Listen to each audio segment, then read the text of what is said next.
পুজোর কাজ অনেকটাই এগিয়ে এনেছি। বাবার মাথায় জল ঢেলে বাবাকে নতুন বস্ত্র পরিয়ে বাবাকে নিজের জায়গায় বসিয়ে দেবো। প্রত্যেকবার জানো তো লোকনাথ বাবার পুজোর দিন অনেক আয়োজন করি, মানে যতটা বাবা আমাকে আয়োজন করার সামর্থ্য দেন, যতটা ক্ষমতা দেন।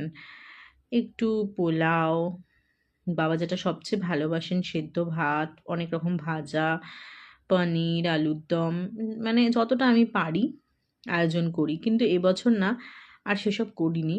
কেন কি ভেবেছিলাম করব, পুরোহিত আসবে না তো কি হয়েছে, নিজেই করে দেবো এসব। কিন্তু মা বলল কালো সূর্যের মধ্যে আর ভোগ রান্না করিস না, তো সে কথা ভেবে আর করলাম না। এমনি ফল দিয়েই বাবাকে মন ভরে পুজো দিলাম। আমি জানি সে যা দিয়েই বাবাকে পুজো দিই না কেন, ফল দিয়ে দিই আর ভোগ রান্না করে দিই, মন থেকে ডাকলে বাবা নিশ্চয়ই আমার কথা শুনবেন। আমি নিজে হাতে